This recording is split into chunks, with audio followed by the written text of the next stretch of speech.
soil structure interaction. Is it a problem? It can be a problem. This, I hope, is a bit more extreme than your own projects, but it can happen.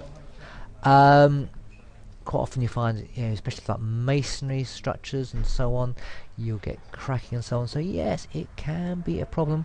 I remember when I first started engineering, I was told if you could see daylight through the crack, and or if you could put your hand into the crack, then you had to deal with it. And I think that definitely counts. Now, it's not always a problem. For example, if the structure or the ground is much stiffer than the structure, then yeah, the movement not going to cause a problem. And likewise, if the structure is much stiffer than the ground, again, it's not going to be a problem. Where you do get the problem is where the ground and the structures are of similar stiffness. So looking at moment frames and so on soils, and structures which are sensitive to movement. Think of large glazed facades, masonry structures, brittle finishes, and so on. And of course, raft foundations. So, how do they work? First of all, Pdisp. Pdisp is our pressure displacement program. So it's soil displacement under load. You apply loads onto the soil strata, whether vertical, horizontal, and so on, and it then calculates how the ground moves in an elastic manner. It uses both the Pdisp and the Nonlinear methods. These two methods each have their own advantages and disadvantages, which is the reason why we supply both. Pdisp, for example, gives both stresses and displacements, but is quite sensitive to the intermediate layer settings, whereas Nonlinear, much more robust, but only gives displacements. But also, Nonlinear can be used for shear forces, which of course if you're dealing with piles is quite essential, whereas Pdisp can't handle those. GSA is a finite element analysis program for general structural use. Deals with all the applications you expect from a professional FE program. Plus, in that case, soil structure interaction, which is quite unique in the industry. And so GSA Raft is a combination of the two programs. So GSA includes the Pdisp engine, so you don't need a separate copy of Pdisp, but as we'll see later, it helps. And it does both vertical interaction for raft and vertical and horizontal interaction for piles. And of course, you can then combine piled rafts. And you have both the Pdisp and Nonlinear methods, but if you're doing a piled foundation, you do need to use the Nonlinear. If you're doing a raft foundation, you can use Nonlinear or Pdisp. Now, it is also a non-linear process. I mean, GSA is doing a linear analysis, but Pdisp is doing a non-linear analysis, and combining the two iteratively makes it a very non-linear analysis. This is an iterative problem. So, I mean, what GSA does is wherever you tell GSA that it's in contact with the soil, it will take a first pass as a spring stiffness at that point. And of course, the closer your initial starting point to the final soil stiffness is, the quicker it will converge. It then does a static linear analysis on this and calculates both the pressures under the foundations but also the displacements as well. Now, these pressures are modified if they go above or below the max and min pressure allowance. So you can allow for plastic yielding the soil, or you can allow for the structure to actually lift off the soil, so the pressure goes less than zero. It prevents tension going into the soil. These loads are then pushed into the Pdisp aspect of the model, and that then analyzes to extract the soil settlements. Now when you've got forces and settlements, that can give you an equivalent spring stiffness, and these new spring stiffnesses are then put back into GSA, and the whole cycle repeats until both GSA and Pdisp are giving the same answers.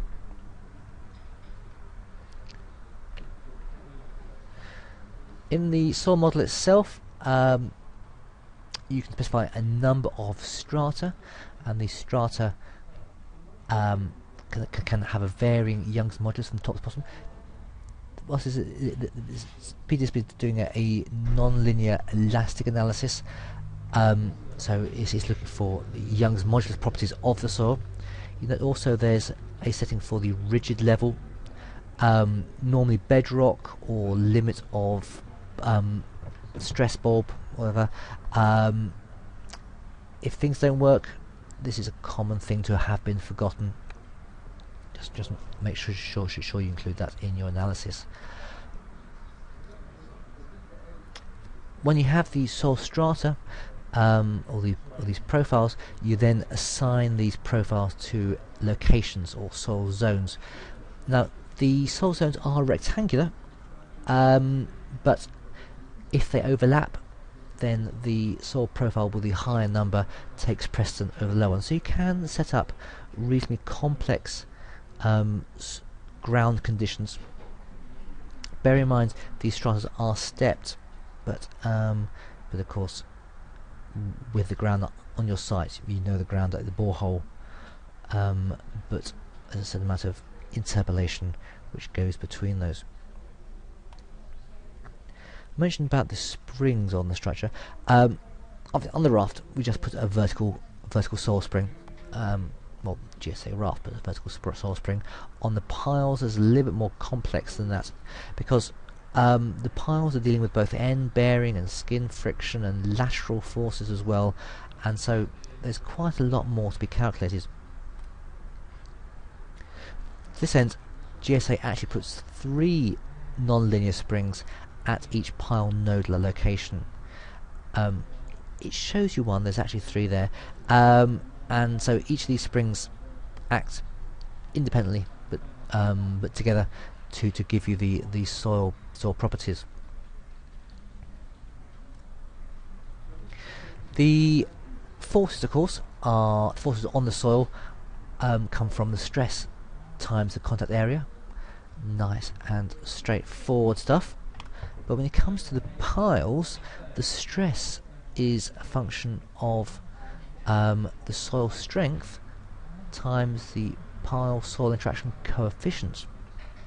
Now this is an interesting thing, because the coefficient is a non-linear value based on the deflection of the soil relative deflection of the pile relative to the soil and the pile diameter itself.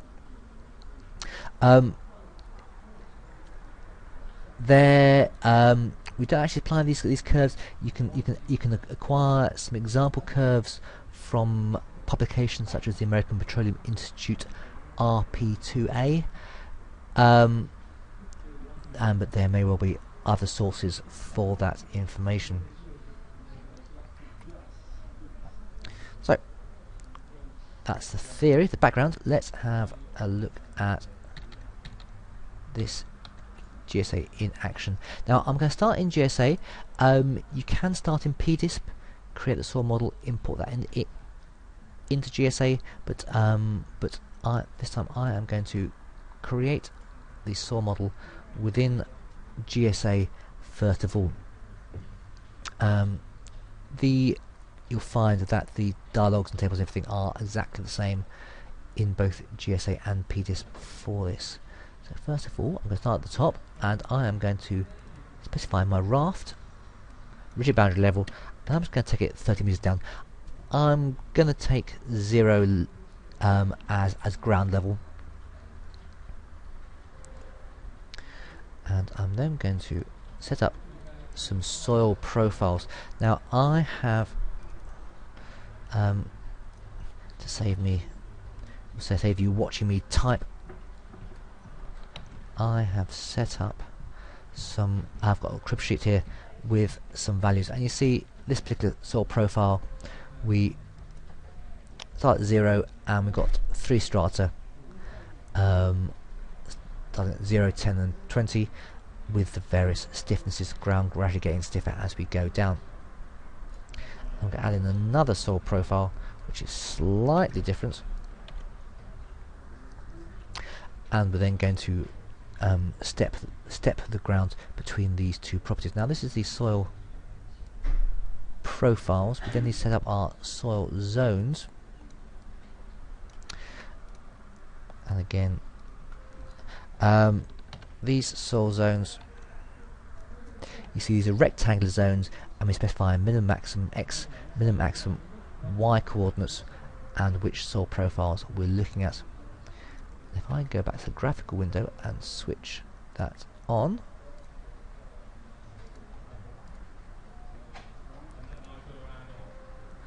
you can see in elevation, here's our ground level, and then we have the various soil zones. If I switch the colours on, then you can see we've got a sort of a varying ground conditions between these two locations. Okay, now that's the initial ground setup. Let's go to the plan view and switch on my snap grid. I am going to draw on a raft onto this, and I am going to do my defaults and just set it to a quad 4, and I'm going to draw on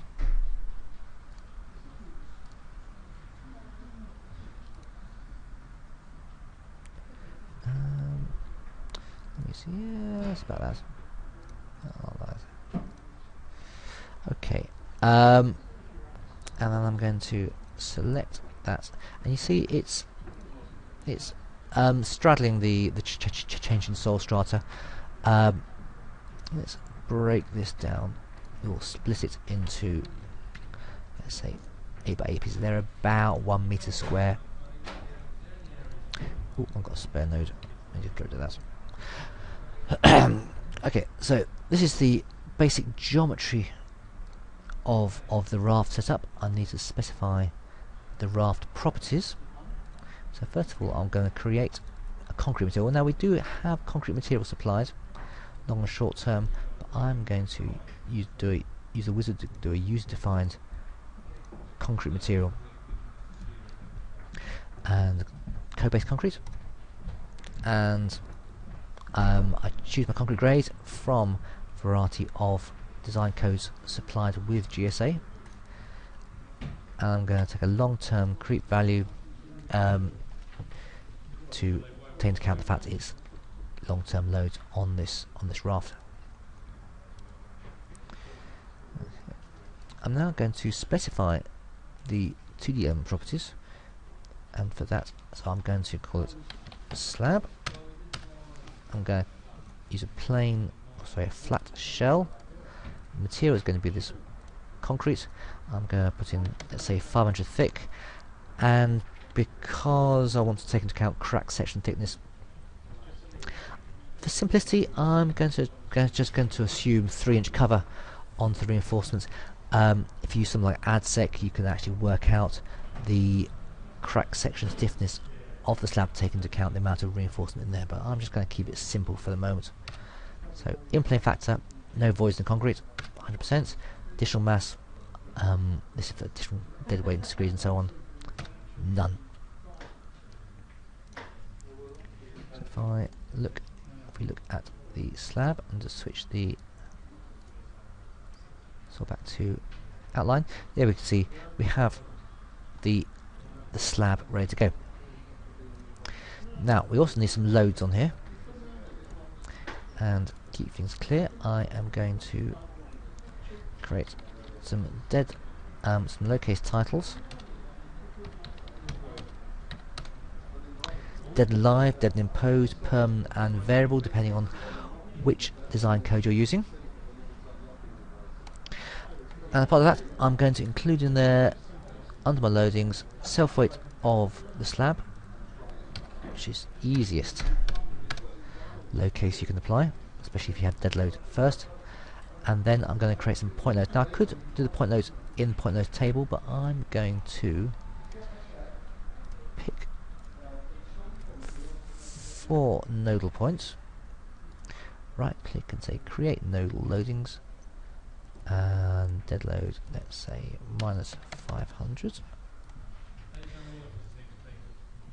And we can see we've got the purple point loads and the general dead loads, general self weight. I'm going to create another load which is now going to be the live load case, and let's say -200. And then we can see our columns. So these would be column loads, but I'm not modelling the rest of the structure because I'm deeming the rest of the structure is sufficiently flexible that it won't affect the bending of the slab. If it was a stiff structure, then it would be appropriate to model that on as well. Okay, now because the raft analysis only provides vertical spring stiffness, I am just going to add in some horizontal restraint on this slab. As it's vertical loads only, I'm just going to add some pin restraints.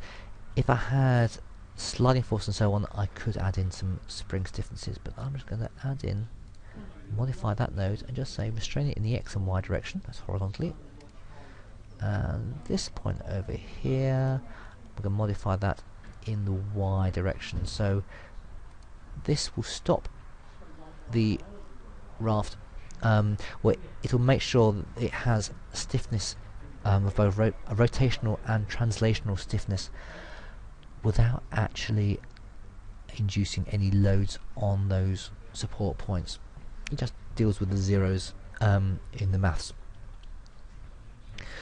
Now we also have to tell tell GSA where the structure touches the soil. In this model, everything touches the soil, but say if you are modelling the superstructure, obviously only certain parts touch the soil. And I'm going to select all those nodes. I'm going to right click. I'm going to copy those nodes, and I'm going to go to my raft interaction table. I'm just going to paste those nodes in there. Say automatic X and Y dimensions areas, and the elevation that could take the automatic, but about center line of the raft. So I'm going to say no. I'm going to say the elevation is quarter of a meter down. In this point, we can also specify minimum and maximum pressures. Obviously, if we reach maximum pressure of this amount, the structure is probably in trouble. But this is just says we're not including plastic yielding of the soil, but we do allow the corners of the slab and so on to actually lift off the ground. Do that to show that those graphically. I go to my nodal table and raft interaction areas. We can see how GSA has calculated the area of these elements which are attached to these nodes. And you can see there's some gaps and overlaps around the edge, but that's fine. The total is correct, and the error is minor. Okay, I think I remembered everything, so let's analyze this. I'm going to say a raft analysis. Million methods, could use either. I'm going to add in my dead and live loads, and I could put a factor onto here if I wished. And I can also save the soil stiffness after the analysis. What this will do is when GSA Raft calculates the spring stiffnesses, it can keep those, so it actually modifies in those stiffnesses, and so you can then run additional static analyses on the structure without having to rerun the GSA Raft. Obviously the results have to be sufficiently close. Now I mentioned about initial stiffness. If you go to the advanced settings, under Raft you can see there is my initial support stiffness, and I can also add in a drag damage coefficient. If the model is having trouble converging, I can adjust this. I can also adjust this as we go along, so let's set that running. See, there's initial setup, and as long as the numbers go down, that's converged nice and quickly. And we see we've now got springs under the nodes, and under the results we have vertical displacement of the structure. Let me just plus whole millimeters. Okay. We also have contact pressure underneath the slab, and we see in the corners we get up to 150, and if we go to a plan view, there's a certain amount of changeover at the soil boundary, and obviously the soil on the right hand side is a bit stiffer than the soil on the left. The soil join was a bit harsh, so perhaps we could consider breaking these soil zones down into smaller steps. We can also get the moments of the raft. Now I can see from these moments there's quite steps in these contours, and so for reinforcement design I'll say this raft is not detailed enough, especially around the point loads.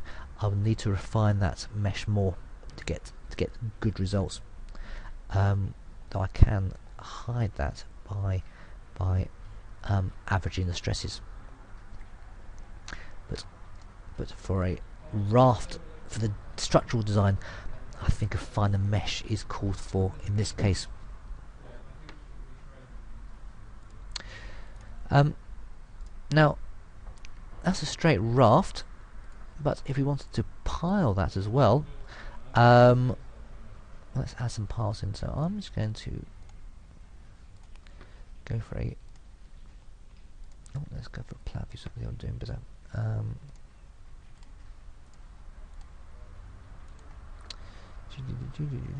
Okay, I've got 9 nodes selected, and I am going to use the extrude command to say extrude those points down 10 steps 1 meter. So this is going to be, I'm going to add a 10 meter pile under those points if I include beams along the extrusion. Now we have our piles going down into the soil, so it's just reaching the next level down there. Now at the moment these piles have no property, so if I give them a section property, and let's call them 450 pile, using our concrete grade or different concrete grades, and they're circular and they're 450 diameter. Note the units here, putting all sorts of confusion between varying programs. GSA default to millimeters, but you can set the units to whatever you want. Just make sure you are aware, because 450 meter diameter piles or 0.45 millimeter diameter piles will give you some strange results.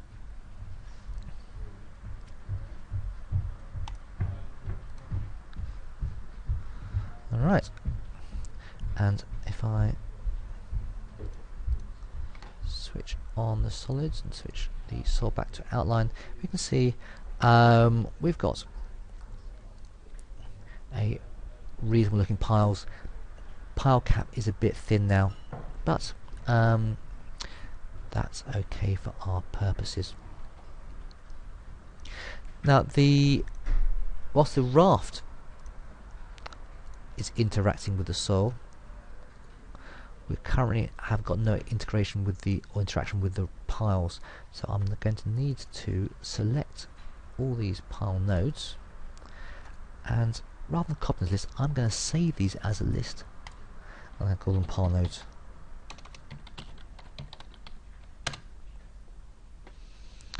And in my pile interaction table, I am going to use that list, and I'm just going to accept all the automatic defaults for both size and for elevation. And you can see that GSA has calculated the various areas of the pile, and it's just showing you graphically. Graphically square, but it's actually taking the round section into account, including the end bearings and so on as well. Now these piles need a pile soil interaction coefficient. The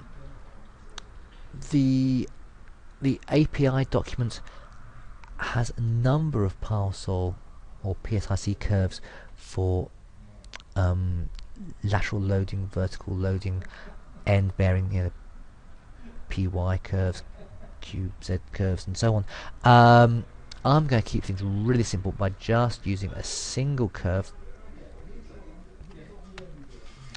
Again, from my trusty crib sheet, and you can see there is a curve, and once it reaches 1, it then goes constant after that. So if we have one or multiple curves set up, just tap down the bottom of it, we can also have multiple pile soil interaction properties, maybe one for sands, maybe one for clays, or one for everything. In this particular case, because I said I'm keeping it nice and straightforward for the demonstration, and applying the same curves vertically and horizontally, and I'm also going to add in some maximum stresses. This will allow the soil adjacent to the pile to yield plastically. So you can take that into account. Of course, you know, also you've got the maximum top and bottom stresses, which can be taken into account. Now, with this pile soil interaction property, this could be, let's call it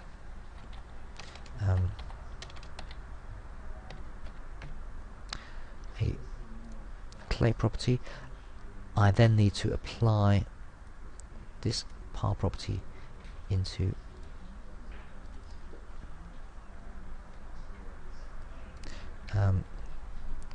my table for the various profiles. And if you have a profile which you don't want interacting with the pile, we can just leave that as none.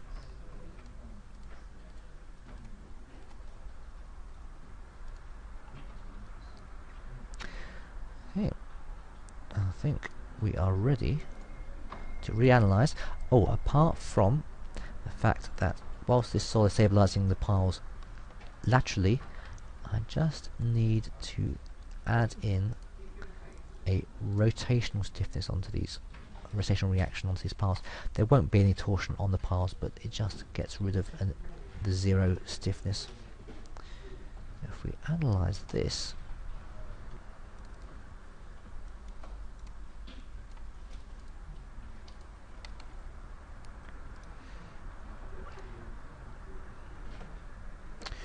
right, it's going for its initial setup. Takes slightly longer with piles, but it just take a few moments. And while it's doing that, I'll just explain that the difference between the GSA raft and the Pdisp is mentioned. The GSA raft is taking into account the structural stiffness in the analysis, but the Pdisp aspect is purely a pressure on the soil, so the loadings have no stiffness at all. So with this option, you know, with the raft, you know, you tend to get higher pressures around the edge and so on of a raft, and this will take that into account, whereas the Pdisp option will just give you a uniform loading. And there we go. And the numbers are going down, so we are converging, and it's finished. Right, let's have a look at the results here. Let me switch these off. Oh, and I'll switch off the spring diagrams as well, which make the model look a bit hairy. Various results.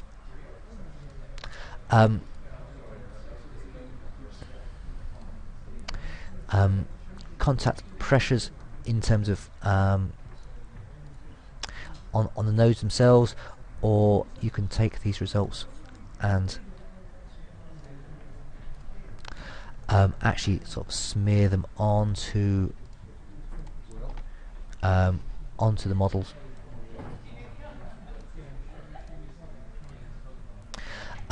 You can also get structural results. In this case, let's take the axial force in these piles, and you see the axial force is quite large to begin with, for tapering down to nothing or virtually nothing at the bottom. So these piles are mostly taking the load in the shear force of shear friction. We can also get bending moments on the piles, and if we switch on the deflected diagram, we can see so exaggerated deflection of the structure, and how it all interacts with each other.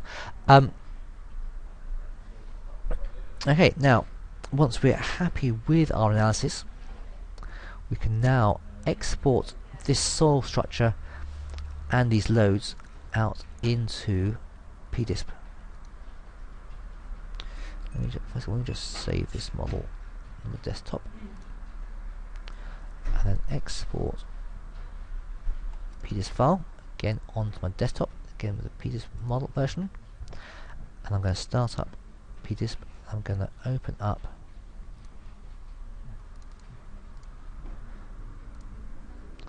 that model, and let's have a look. And you see there is our soil strata, and if I switch over to wireframe and just switch my labels off for the moment and show loaded areas,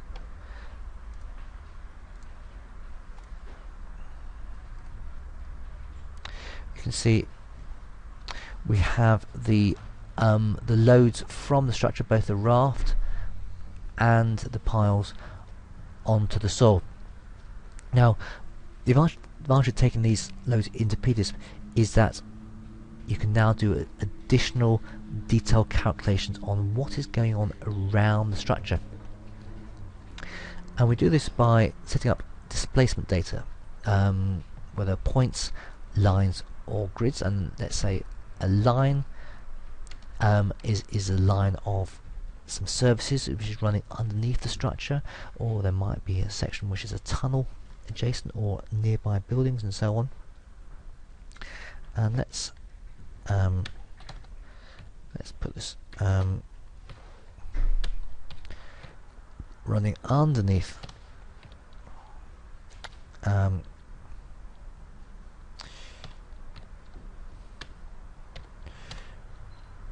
let's see, oh, not 50 points, that's far too many. So a line which runs underneath the structure, which is going to be some sort of pipe which is running underneath, which is probably a terrible place to put it, but never mind. And I also put in some grids, and this grids can be at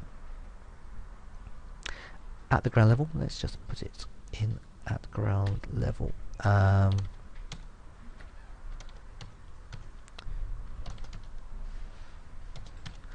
I can keep it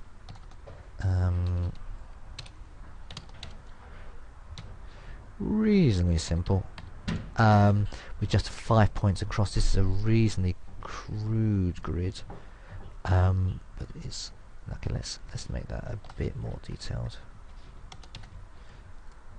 You can see the nodal points on there, which is where to do the calculations, but we can also do something similar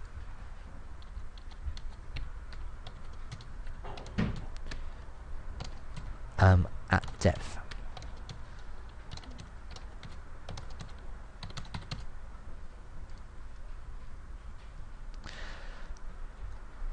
Right, if we analyse this, wonderful, there we have it, and we have both text results in great numerical detail, but also graphical results as well. If I just go and switch off the undeflected shape, we can see the undeflected shape of the line,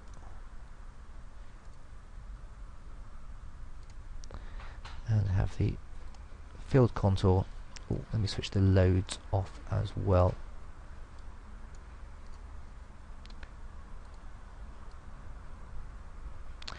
So you can see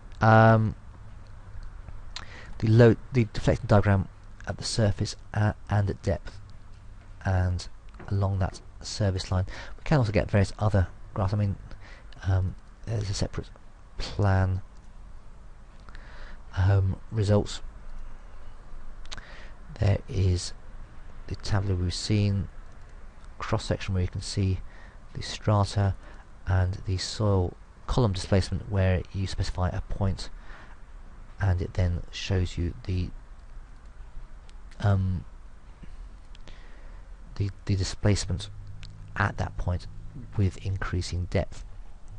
So you can so you can use Pdisp to look around what's going on around the structure. Going back to GSA a minute, this is a nice rectangular grid for slabs, but what happens when you want something more complicated? What I'm going to do now, just close these other windows, I'm going to create a bit more of a complex mesh by using an auto mesh. So I'm going to switch over to the design layer, and I am going to add some lines, and I'm going to hold the control down so I can draw some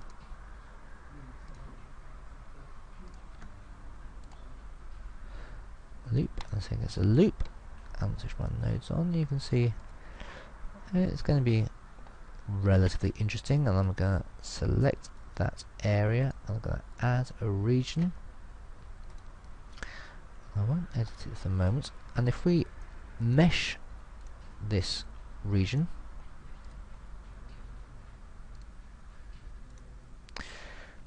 we can see that we've got large elements and small elements as we'd expect. A manual calculation of these interaction areas would be tricky, but if I select these nodes, copy those, and then go to my pile soil interaction, raft interaction table,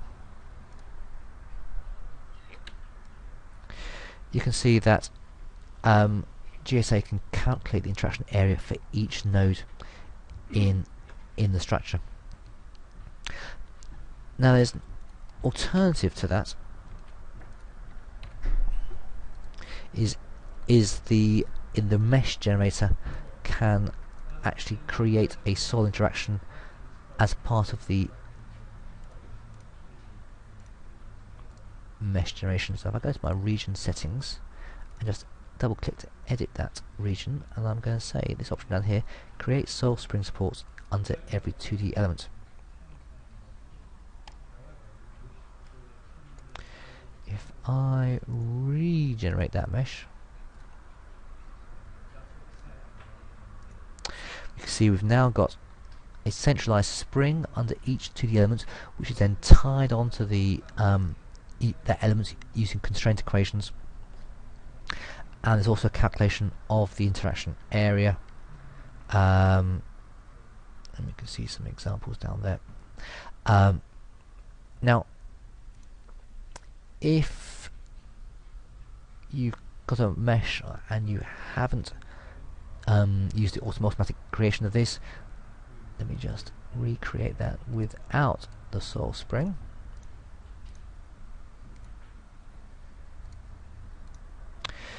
There is a tool you can use to select the various 2D elements, not the nodes. And under tools, there's contact constraints. Create 2D face to ground contact. And that can add in spring elements, stiffness, whatever, and some initial source spring stiffness, and create raft interaction areas, just like the mesh generator did. And then run the raft analysis on this as appropriate. Right.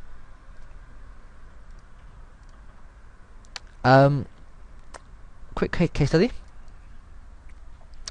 which quite a significant job where they used the GSA raft analysis. The Aspire Tower in Qatar for the 15th Asian Games. This is a 300-meter tall tower, multi-story building, and so on. Was at the time the tallest building in Qatar. And they used GSA for both the superstructure and the foundation design.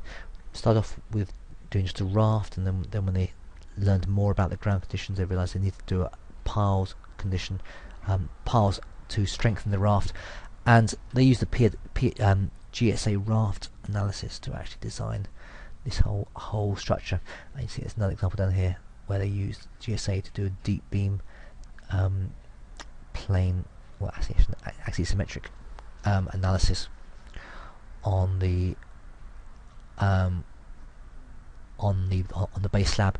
There is more information on this case study on the website. If you go to the case studies, either go directly to that page or look for the Aspire Tower.